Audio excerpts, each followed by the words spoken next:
경제 47번째 디딤 영상을 시작하겠습니다. 오늘은 5단원 처음 들어가는 시간이고, 선생님이 요 프린트를 대단원으로 하나로 만들었습니다. 그래서 조금 길 수 있는데 4개의 디딤 영상을 통해서 이 5단원 경제생활과 금융에 대한 얘기를 하도록 하겠습니다. 학습지 119쪽 함께 보도록 하겠습니다. 이 단원에서는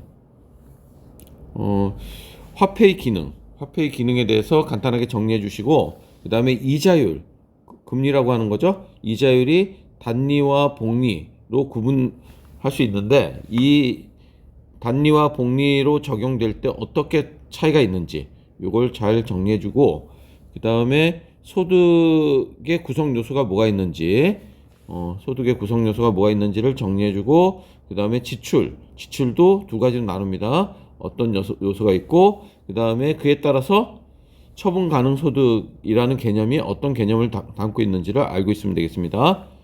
그 다음에 자산 관리 원칙, 세 가지 원칙과 그 다음에 금융상품, 예금이라든지 주식, 채권과 같은 금융상품의 유형과 특징을 잘 정리해 주시면 됩니다.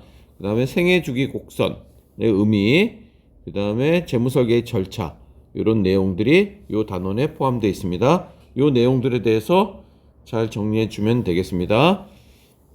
자, 그럼 먼저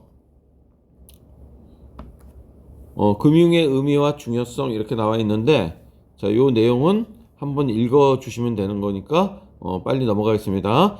자금의 수요와 공급자 간에 자금을 빌려주고 빌리는 거, 돈을 화폐를 융통시키는 거, 이런 것들이 금융이라는 얘기죠. 그래서 자금의 여유가 있는 주체의 자금 활용을 통한 수익 창출에 기여하고, 자금이 부족한 경제 주체는 자금 확보를 통해 안정적인 경제 활동을 할 수 있는 거고, 그 중간에서 이런 어떤 수요자와 공급자를 매개하는 역할을 하는 기관을 바로 금융기관이라고 얘기하는 거죠. 그래서 국민 경제가 원활하게 작동할 수 있도록 도와주고, 경제 주체의 소득 증대와 생산성 향상의 기회를 제공해 준다라고 얘기할 수 있겠네요.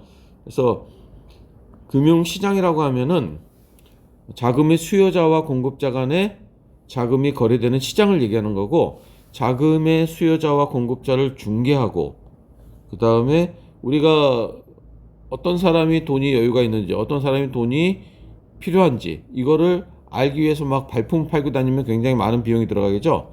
그런 것들을 거래 비용이라고 하는 거죠. 그래서 이런 금융시장은 거래 비용을 감소시켜주는 그런 역할을 한다는 거. 그리고 자, 금리나 주가와 같은 금융상품의 가격을 결정하는 역할을 이 금융시장이 한다는 거. 금리는 이자율이라고 얘기할 수 있죠. 금융거래의 위험을 관리하고 금융상품의 유동성을 높여준다. 그래서 자금 수요자 공급자는 가계, 기업, 정부 이런 경제 주체가 되고, 그 중개자는 바로 은행과 같은 금융기관이 되는 거죠.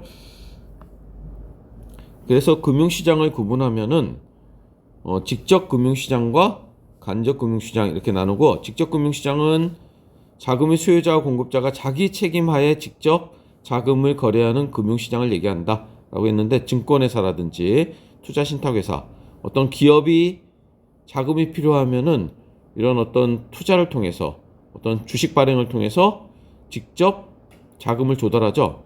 바로 그런 것들을 돕는 직접 금융시장. 이건 투자 수익률이 굉장히 높은 반면에, 그 다음에 안전성은 굉장히 떨어진다 라고 얘기할 수 있죠.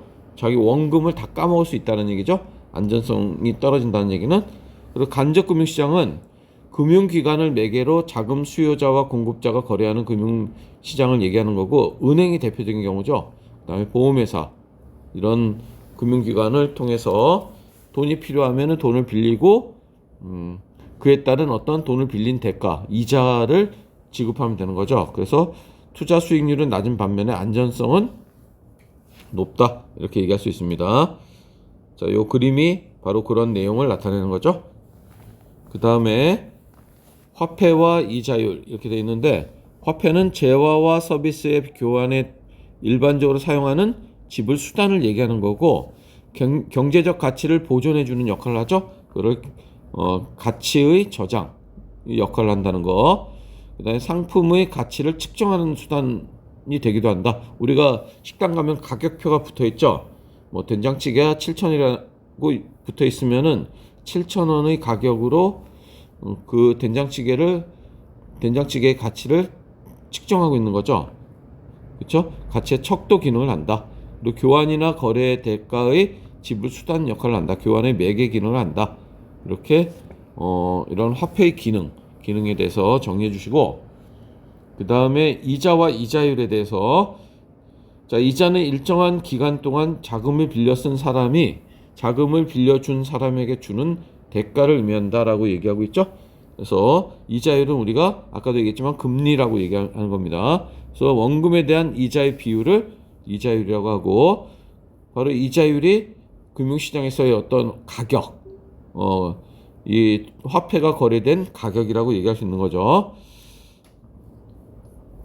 자, 이자 계산 방법에는 원금에 대해서만 기간별로 이자를 계산하는 단리가 있고, 원금에 대해 발생한 이자를 계속 그거를 원금에 합쳐서 다시 그에 따른 이자를 계산하는 복리가 있습니다. 자, 이렇게 어떤 예시를 들면은, 자, 단위와 복리에 적용해갖고 원금이 1,000,000원인데 연 10%의 금리로 3년 만기 정기 예금, A는 단리고 B는 복리라고 나와 있네요.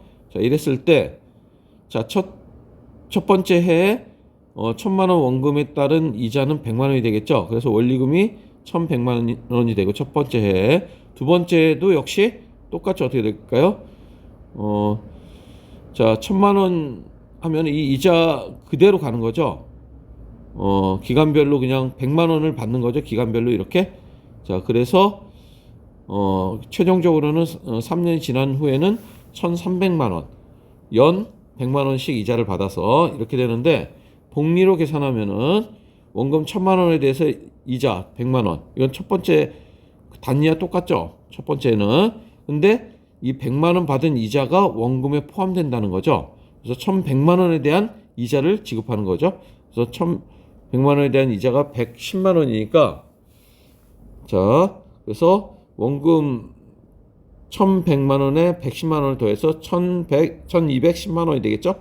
그리고 세 번째에는 이게 바로 원금이 되는 거죠. 이에 따른 이자니까, 자, 이렇게 되는 거죠.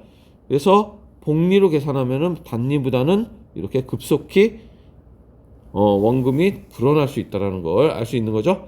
그래서 단리는 매년 원금이 일정하므로 이자가 일정하지만, 복리는 원금에 대해 발생한 이자를 다음 기간의 원금에 합쳐 이자를 계산하므로 이자가 지속적으로 증가한다 라고 얘기할 수 있겠네요. 자, 다음으로 이자율과 물가와의 관계를 한번 살펴보도록 할게요. 이자율은 물가 변동의 반영 여부에 따라, 자, 그러니까 물가 수준이 반영되는 걸 명목 이자율, 반영되지 않는 것을 실질 이자율, 이렇게 구분합니다. 물가 변동을 반영하지 않는 이자율이 바로 명목 이자율. 그 다음에 물가 변동을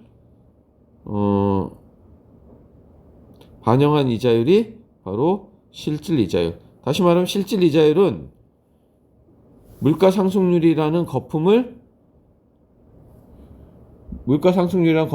뺀 걸 얘기하는 거죠. 그래서 여기 말이 좀 헷갈리게 돼 있는데, 물가가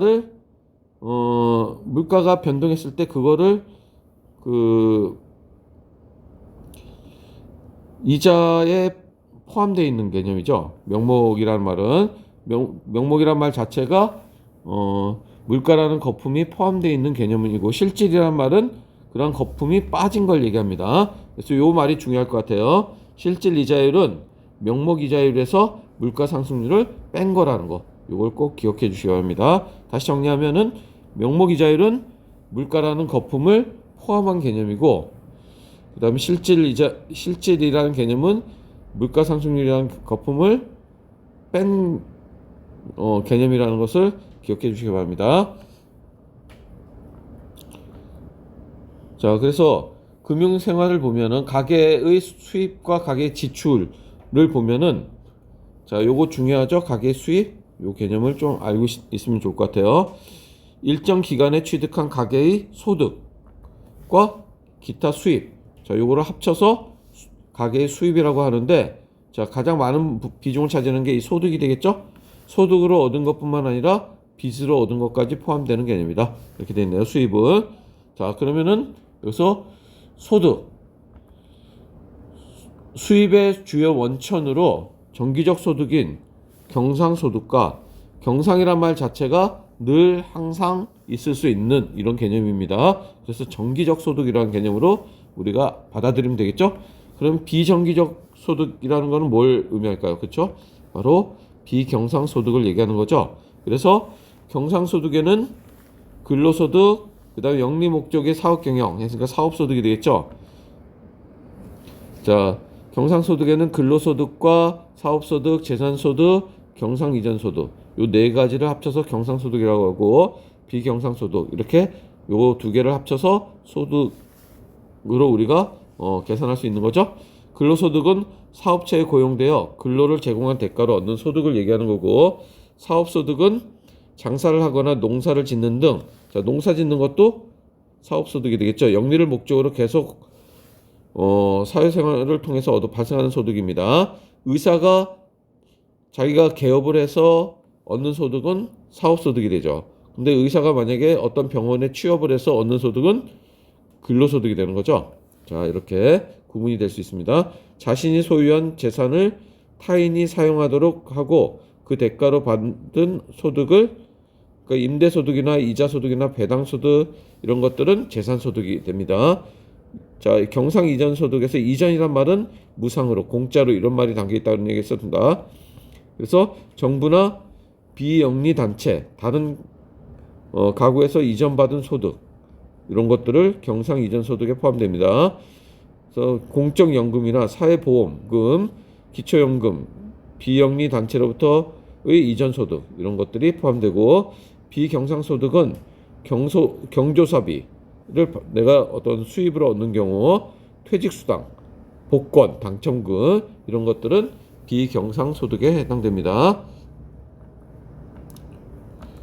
자, 그래서 여기는 사업소득이 되겠네요. 사업소득이 되고, 여기는 경상 이전소득이 되겠죠? 이전소득이 되겠습니다.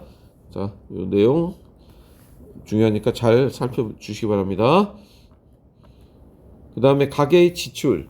가계의 지출은 일정 기간에 이루어진 가계의 소비 지출과 비소비 지출의 합을 얘기하는 거고, 자, 소비 지출은 우리가 일상생활에서 일반적으로 하는 지출을 얘기하는 거죠. 비소비 지출은 소비 지출 외에 의무성이 부여된 지출이나 대가 없이 발생하는 지출. 그런 대표적인 경우가 뭐가 있습니까? 그렇죠. 세금 내는 거, 그다음에 사회보장비 내는 거, 대출 이자 이런 것들이 비소비 지출이 되겠습니다. 자, 이런 예시들을 좀 잘 알아두면 좋을 것 같아요. 그래서 처분 가능 소득이라는 거는,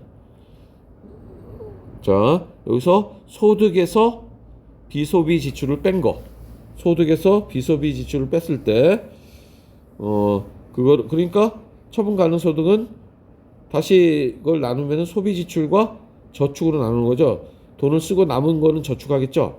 그래서 처분 가능 소득은 소비 지출과 저축으로 구성된다는 것을 알 수 있습니다. 자, 여기까지 하겠습니다.